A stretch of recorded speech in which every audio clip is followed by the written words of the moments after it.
할렐루야. 안녕하세요. 김병선 선교사입니다.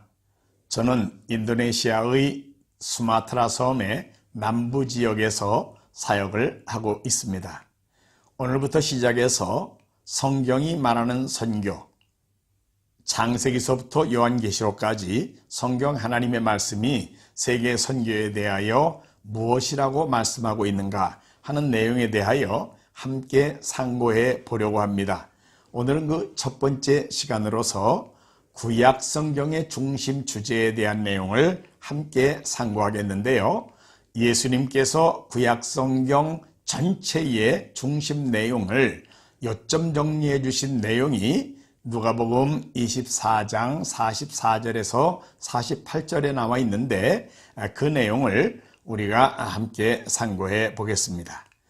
누가복음 24장 44절 이 본문 말씀의 배경을 먼저 말씀드리면 이것은 부활하시던 날 저녁 예수님이 제자들에게 나타나신 장면을 소개하고 있습니다. 예수님 요한복음에 의하면 제자들이 다 모여있는 자리에 오셔서 먼저 평강이 너희들에게 있을지어다 이런 인사말을 하셨습니다. 제자들이 예수님을 보고 기뻐합니다.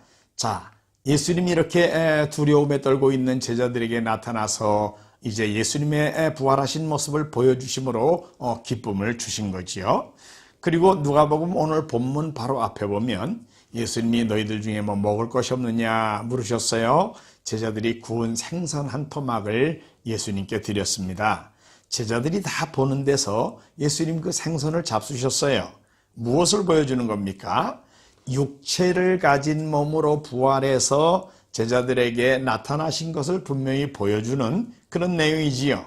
영으로나 환상으로만 나타나신 것이 아니라 물고기를 잡수실 정도로 실제 육체를 가진 몸으로 제자들에게 나타나신 것을 보여주지요. 예수님의 부활에 대한 분명한 증거인 것을 우리가 알 수 있습니다. 자, 이렇게 예수님이 분명히 부활하신 몸으로 나타나신 것을 제자들에게 보여주시고는 오늘 누가복음 24장 44절 본문에서부터 예수님 이렇게 말씀하십니다. 또 이르시되 내가 너희와 함께 있을 때에 너희에게 말한 바 내가 너희들과 함께 있을 때에 너희들에게 이미 이야기했잖니. 너희와 같이 있을 때 언제입니까? 처음 갈릴리 바닷가에서 고기 잡던 제자들을 부르셨던 그때부터 베드로, 안드레, 야고보, 요한 갈릴리 바닷가에서 부르셨죠. 또 마태는 세관에 앉아있는 마태를 부르셨습니다. 자, 이 제자들을 처음 부르셨을 때부터 예수님 십자가에 달리시기까지 대략 3년 동안 공생의 기간 동안 예수님 제자들과 함께 먹고 자고 같이 사역하고 하시면서 함께 계셨습니다. 그렇게 함께 계실 때에 제자들에게 말씀하신 내용이다. 그 말씀이에요. 내용이 뭡니까? 곧 모세의 율법과 선지자의 글과 시편에. 모세의 율법 뭐 가르치지요? 모세 오경을 가르칩니다. 창세기, 출애굽기, 레위기, 민수기, 신명기, 모세 오경이요. 그 다음에 선지자들의 글과 선지자들의 글 하면은 우리는 대선지서, 소선지서를 얼른 떠올릴 텐데요. 물론 대선지서, 소선지서, 선지자들의 글입니다. 그런데 그것만 선지자들의 글이 아니고요. 구약에 우리가 역사서로 분류하는 구약 성경이 있습니다. 여호수아, 사사기, 룻기, 사무엘 상하, 열왕기 상하, 역대 상하, 에스라, 느헤미야, 에스더서까지 다 누가 썼나요? 선지자들이 썼습니다. 그러니까 예수님이 선지자들의 글과라고 하신 말씀은 구약 성경의 선지서와 역사서를 가르치는 말씀이지요. 그 다음에 시편에 그러셨는데 시편은 시가서를 가르칩니다. 시의 형태로 기록된 하나님의 말씀, 구약 성경의 말씀을 가르치는데 욥기, 시편, 잠언, 전도서, 아가서를 가르치는 말씀이지요. 한마디로 예수님은 구약성경 전체를 모세율법과 선지자의 글과 시편이라고 분류하시면서 뭉뚱그려 말씀하셨는데 한마디로 구약성경을 가르친 겁니다. 예수님이 제자들과 함께 계실 때에 구약성경 속에 나와 있는 내용을 제자들에게 말씀하셨다는 겁니다. 그런데 그 중심 내용이 뭡니까? 시편에 나를 가리켜 기록된 모든 것이 이루어져야 하리라 한 말이 이것이라 하시고, 나를 가리켜 기록된 모든 것, 바로 구약 성경이 여기서 말씀하시는 분, 나가 누구지요? 예수님이지요. 구약 성경이 예수님에 대하여 기록된 말씀이다라는 것을 예수님께서 3년 동안 제자들에게 가르치셨다는 겁니다. 구약 성경에 보면은 많은 사람들이 나오지요. 사람들에게 구약 성경의 주인공이 누굽니까? 이렇게 물으면 어떤 사람들은 모세라고 대답하고, 어떤 사람은 뭐 요셉이라고, 다윗이라고, 솔로몬이라고, 다니엘이라고, 뭐 에스겔, 이사야, 많은 사람을 얘기할 겁니다. 물론 구약의 그 부분들을 보면 그 주인공들이 그런 사람들로 보입니다. 그러나 성경, 구약 성경 창세기서부터 말라기서까지 전체를 어우러서 구약 성경 전체가 보여주고 있는 중심이 되는 주인공, 그게 누구라고요? 바로 예수님이라는 겁니다. 구약 성경의 중심이 되는 주제가 바로 예수님에 대한 내용이고, 바로 그분이 예수님이다라는 걸 예수님이 3년 동안 제자들에게 가르치셨다는 거예요. 유대인들에게 예수님이 요한복음 5장 39절에 이렇게 말씀하셨습니다. 너희가 성경에서 영생을 얻는 줄을 생각하고 성경을 연구하거니와 이 성경이 곧 내게 대하여 증언하는 것이니라. 예수님이 유대인들에게 이 말씀하실 때의 성경은 신약 성경은 기록되기 전입니다. 그러니까 구약 성경을 가르치는 말씀인데, 유대인들이 구약 성경을 연구해요, 뭐하게요? 구원 얻으려고요, 영생을 얻으려고요. 그런데 예수님에 의하면 그 구약 성경이 내게 대하여 증거하는 것이다, 예수님에 대하여 증거하는 것이다 라고 예수님이 분명히 말씀하셨습니다. 예수님에 의하면 구약 성경의 중심이 되는 인물은 예수님이고, 그 예수님에 대한 내용이 구약 성경의 전체의 중심 내용이라는 거지요. 바울이 믿음의 아들 디모데에게 써보낸 디모데후서 3장 15절에 보면은 바울이 디모데에게 이렇게 말하고 있습니다. 또 어려서부터 성경을 알았나니 성경은 능히 너로 하여금 그리스도 예수 안에 있는 믿음으로 말미암아 구원에 이르는 지혜가 있게 하느니라. 디모데는 어려서부터 외할머니인 로이스와 어머니인 유니게에게 구약 성경을 배웠어요. 그래가지고 훌륭한 인격자로 자라서 착한 성품의 사람으로 루스드라와 이고니온 근처의 모든 사람들에게 칭찬받는 그런 청년이었던 인물입니다. 그가 어려서부터 성경을 배웠는데, 바울에 의하면 그 성경은 디모데후서 3장 15절에 의하면은 성경은 능히 너로 하여금 그리스도 예수 안에 있는 믿음으로 구원을 받게 한다. 믿음으로 구원받는데 뭐에 대한 믿음이요? 예수 그리스도 안에 있는 믿음. 그러니까 구약 성경이 예수님에 대하여 증거하고 그 예수님에 대한 증거를 믿는 믿음으로 말미암아 구원을 받는 진리가 구약 성경의 내용이라는 것을 분명히 말씀하는 거죠. 한마디로 구약 성경의 중심이 되는 인물은 바로 예수님이다. 구약 성경의 주인공은 예수님이다 라는 것을 예수님이 부활하시던 날 저녁 제자들에게 나타나서 다시 말씀하신 것입니다. 자, 그리고는 그 다음 45절에 이에 그들의 마음을 열어 성경을 깨닫게 하시고, 예수님이 제자들의 마음을 열어주셨어요. 마음을 뭐하게요? 성경을 깨달아 알게 해주시기 위해서요. 우리가 가지고 있는 이 성경 하나님의 말씀이 조금 이상한 특징을 가지고 있습니다. 똑똑한 사람이라고 깨닫는 게 아니에요. 세상에서 공부 많이 한 사람이라고 깨닫는 게 아닙니다. 성경은 영적인 하나님의 말씀이기 때문에 영적으로 주님이 주시는 영적인 눈과 영적인 귀가 열린 사람만이 깨닫는 말씀이에요. 그래서 시인이 하나님 앞에 기도했습니다. 시편 119편 18절에 내 눈을 열어서 주의 율법에 놀라운 것을 보게 해주세요. 고린도전서 2장 13절 하반절은 말합니다. 영적인 일은 영적인 것으로 분별하느니라. 거듭나지 않은 사람, 영적으로 깨달음이 없는 사람들은요, 특별히 영적인 눈과 영적인 귀를 주님께서 주시지 않은 사람은 하나님의 말씀 깨닫지 못합니다. 그래서 성경은 반복해서 들을 귀 있는 자들은 성령이 교회들에게 하시는 말씀을 들어라 깨달아라 그렇게 말씀하고 있지 않습니까?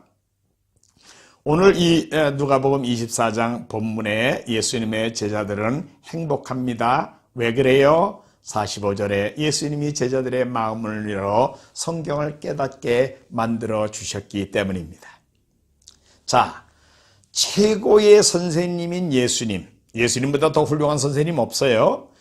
그 예수님이 제자들을 그것도 3년씩이나 그것도 하루에 1시간만 아니라 풀타임으로 같이 먹고 자고 하면서 가르치셨어요. 최고의 선생님에 의하여 이렇게 아주 완벽하게 구약 성경의 내용을 예수님의 제자들이 배웠습니다. 그리고 부활하시던 날 예수님이 제자들에게 나타나셔서 제자들에게 그 3년 동안 가르치셨던 내용을 복습시켜 주시면서 마음문을 열어서 구약 성경의 내용을 분명히 깨달아 알게 만들어 주셨어요. 얼마나 분명하게 구약 성경을 깨달았겠습니까?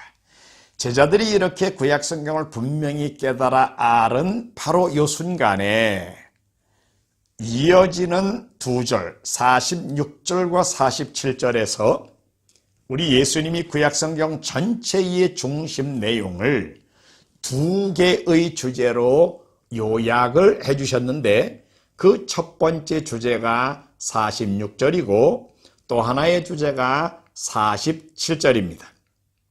46절 또 이르시되 이같이 그리스도가 고난을 받고 제3일에 죽은 자 가운데서 살아날 것과 46절 내용이 뭐예요?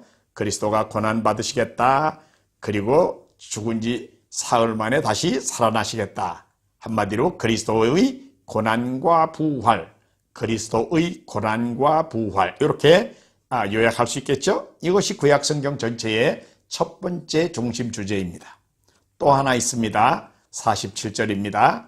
또 그의 이름으로 제사함을 받게 하는 회개가 예루살렘에서 시작하여 모든 족속에게 전파될 것이 기록되었으니 기록됐다. 어디에 기록됐다고요? 모세율법과 선지자의 글과 시편에 기록됐다는 겁니다. 뭐가 기록됐어요? 전파될 것이 기록됐대요. 어디에 전파돼요? 예루살렘에서 시작하여 모든 족속에게 전파됩니다. 어떤 내용이 전파됩니까? 그의 이름으로 죄사함을 받게 하는 회개가 예루살렘에서 시작하여 모든 족속에게 전파될 것이 구약에 기록됐다라고 예수님이 말씀하신 것입니다. 한마디로 복음이 모든 종족에게까지 전파되는 것, 이거를 가르치는 말씀인데 요즘 우리가 쓰는 말로 복음이 모든 민족에게, 모든 종족에게 전파되는 것, 이걸 뭐라고 부르지요? 세계 선교라고 부르잖아요. 그러니까 47절의 중심 내용은 한마디로 요약하면 세계 선교라고 할 수 있는 것입니다. 다른 사람들은 성경을 어떻게 볼지 모르지만 우리 예수님에 의하면 구약 성경이 이 2개의 중심 주제로 이루어져 있다는 것입니다.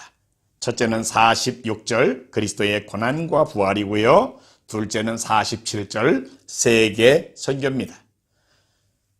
온 인류가 죄에 빠져가지고 죄로 말미암아 영원한 형벌을 받을 수밖에 없을 때에 우리들의 죄를 대신 벌받아 주시기 위하여 예수님 세상에 오셔가지고 우리의 죄를 대신 벌받아 죽으시고 사흘 만에 사망의 권세를 깨고 부활하셨다라는 그리스도의 고난과 부활, 이것이 구약성경 전체의 중심이 되는 첫 번째 중심 주제이고요.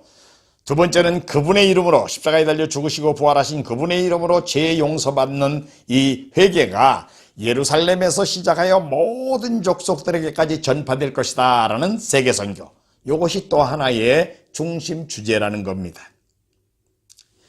예수님보다 성경 더 잘할 사람이 있을까요? 지금 세계에서 제일 성경을 잘하는 사람이 있다 그러면, 구약 성경을 잘하는 사람이 있다 그러면 그게 누굴까요? 모르기는 해도 세계에서 제일 좋은 어떤 신학교의 구약학 주임 교수님이겠죠. 구약을 전공한 분으로 탁월하신 분. 그러면 그분이 구약 성경 더 잘 알아요? 우리 예수님이 더 잘 아셔요? 예, 주일 학생들도 다 아는 진리지요. 예수님은요 하나님 자신이시잖아요. 또 하나님을 우리들에게 계시해 주시는 말씀이라는 대명사로 불리우시는 분이잖아요. 예수님, 전지하신 하나님으로 인간의 몸을 입어 오신 예수님, 그분보다 성경을 더 잘할 사람이 세상에 어디 있습니까? 바로 그 예수님이 구약 성경 전체의 중심 내용을 바로 나에 대한 내용이다. 중심이 되는 인물은 나야 라고 말씀하시면서 두 개의 중심 주제로 말씀하셨는데 그리스도의 고난과 부활 그리고 세계 선교, 이것이 구약 성경 전체의 중심 주제다라고 말씀하시고 그 다음에 계속해서 너희는 이 모든 일의 증인이다 이렇게 말씀하셨습니다. 구약 성경의 중심 주제는 46절에 의하면 그리스도의 고난과 부활이고 47절에 의하면 세계 선교입니다. 그리고 48절에 예수님이 너희는 이 모든 일의 증인들이다 이렇게 말씀하셨습니다. 제자들, 예수님의 제자들을 증인이라고 하시는 이유가 뭡니까? 예수님께서 지금 구약 성경의 중심 내용을 요약해 주신 다음에 너희가 바로 이 모든 일의 증인들이야 그러셨는데 예수님의 제자들이 증인이 되는 중요한 이유는 첫째는 그들이 지금 알고 있는 지식이 사람들의 구원과 관계된 너무나도 치명적으로 중요한 영생, 생명과 관계된 지식을 지금 제자들이 가지고 있기 때문에 그렇습니다. 이 지식을 알고 믿는 사람은 구원받지만 이 지식을 듣지 못했거나 알지 못하는 사람들은 영원한 죄 가운데 영원한 형벌을 받을 수밖에 없습니다. 그러기에 이렇게 정말 영생과 관계된 정말 이렇게 중요한 지식을 가지고 있는 너희들, 이거는 너희들만 가지고 있을 지식이 아니라 너희들이 남들에게 증거해야 할 내용이다 라는 뜻으로 3년 동안 예수님에게 배워서 알고 있는 그들이 가지고 있는 이 특별한 지식을 전해줘야 할 책임이 있다는 것을 말씀하신 거고요. 그 다음에 예수님의 제자들은 예수님의 십자가와 부활에 대한 목격자들입니다. 예수님에게 함께 다니며 배웠고 예수님이 누군지를 친히 알았고 그분이 십자가에 달려 대신 벌받아 죽으시는 것을 목격했고 또 부활하신 예수님이 제자들에게 나타나셔서 지금 말씀하고 계시잖아요. 그러기에 그들은 예수님의 고난과 부활, 십자가와 부활에 대한 목격자들로서 율법대로 하면은 레위기에 의하면 어떤 사건의 목격자들에게는 증거의 의무가 있습니다. 그러기에 예수님의 십자가와 부활에 대한 증인들로서 예수님의 제자들은 증거의 의무를 가진 자들이기 때문에 예수님은 너희는 이 모든 일의 증인들이다 라고 말씀하셨고 또 이 말씀의 의미는 너희가 앞으로 해야 할 일이 바로 이 일을 증거하는 거야 라는 예수님의 분부, 예수님의 명령이 바로 이것이다 라는 것입니다. 예수님의 제자들은 예수님에게 배워서 분명히 영생을 가져오는 지식을 가지고 있는 자들입니다. 예수님의 십자가와 부활을 목격한 자들입니다. 그러기에 이들은 이것을 증거해야 되는 증인으로서의 책임을 가진 그런 사람들이었음을 우리가 여기서 알 수가 있습니다. 우리 예수님은 이렇게 제자들에게 부활하시던 날 저녁에 나타나셔서 구약성경 전체의 중심 주제를 그리스도의 고난과 부활 그리고 세계 선교라고 요약해 주셨습니다. 누가 뭐라고 해도 구약성경 전체의 제일 중심이 되는 중심 내용은 main theme of the Old Testament, 이것은 그리스도의 고난과 부활 그리고 세계 선교입니다. 다음 시간에는 신약 성경의 중심 주제에 대한 내용을 함께 상고해 보겠습니다. 감사합니다. 할렐루야.